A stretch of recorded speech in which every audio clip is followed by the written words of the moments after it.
and smile, 'cause it's been a while. It's been like a whole day since I stopped so you could hold me. But this child awaits, strong in the faith. Lord, you are the refuge that I can't wait to get to, 'cause I can't let a day go, can't let a day go by without thanking you for the joy that you bring to my life. And ooh, there's something about the way your sun shines on my face. It's a love so true, I can never get enough of you. This feeling can't be wrong. I'm about to get my worship on, take me away. It's a bit. I know my husband just said it, but I have spoken with almost all of these families. Some I have not spoken with, because you will find you are going to have a phone number for most of them. So if you need to get in touch with them, however, what I found is a lot of times you need to text, because they don't have minutes on their phone, so they can't talk to you, but they can write you back. There are a couple of directions. I have directions for you, but for the most part, what we've got is families who I worked with the Buncombe County Homeless Liaison. If you didn't know that there was one, there is. So we have people who are in motels, people who are on couches of their friends. We have at least one family we don't even know if they have a home, because he wants to meet us. We have families who are multiple families where the kids are taking care of the parents.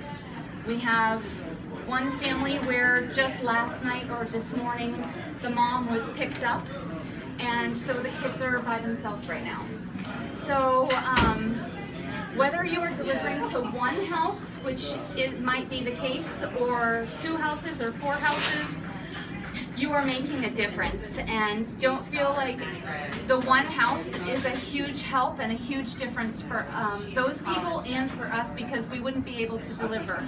Today we are going to deliver to 320 people, and that's because you guys reached out, and all of these people reached out, and somebody knew somebody. I was telling our Sunday school class, I had one grandma who said, "There's only, honey," I had 10 down in her family, and she said, "Honey, there's only 2 of us." And I said, "Okay, well, we'll bring you 2. And she said, "Well, you know, my neighbor doesn't have any food." And I said, "Well, I'll bring you some for her." And she said, "And there is this old lady down the street who's all by herself."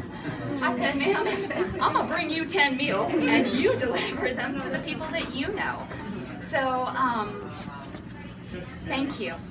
You will know when you meet them. If you want to pray with them, you can. You might. My kids and I have talked about this before. One year we delivered, and the family, we walked in, and they had a ginormous TV, ginormous. And we walked out, and my kids said, "Their TV is like twice as big as ours. How come we're bringing them food?" And I said, "Because their parents have the money, and it doesn't necessarily go to food. It doesn't necessarily go to the kids."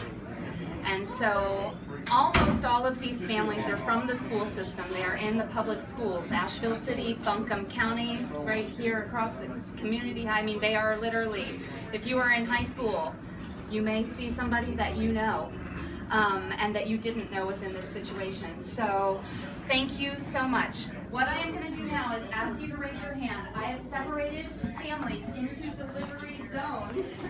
We have, at this point, I think I have 15 carloads. I'm not sure how many drivers I have. If we have more drivers than that, I'm going to split a few up. If there are multiple drivers in your family, I have several housing projects that have like 8 on the same street, but you don't want to take 8, because by the time you knock on all those doors, your food's going to be cold.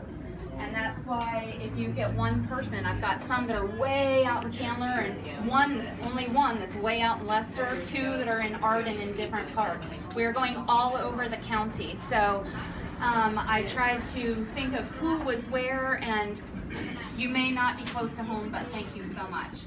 So raise your hand if you brought a car to drive, and here's the other.